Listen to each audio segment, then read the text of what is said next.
धर्मपुरा की साइड पर जहाँ पर एक बंदे ने नशे की हालत में गाड़ी चलाई है और इसने बहुत ज़्यादा नुकसान किया यहाँ पे।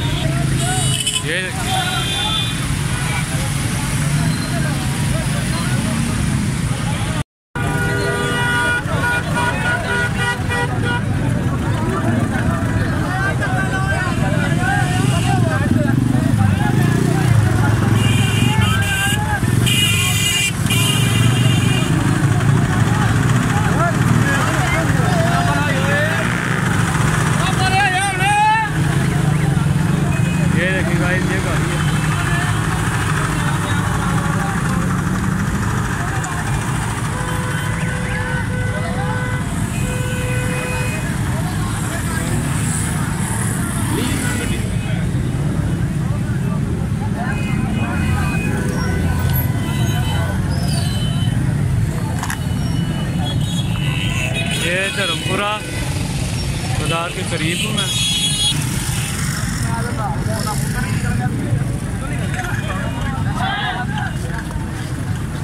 ये है भाई।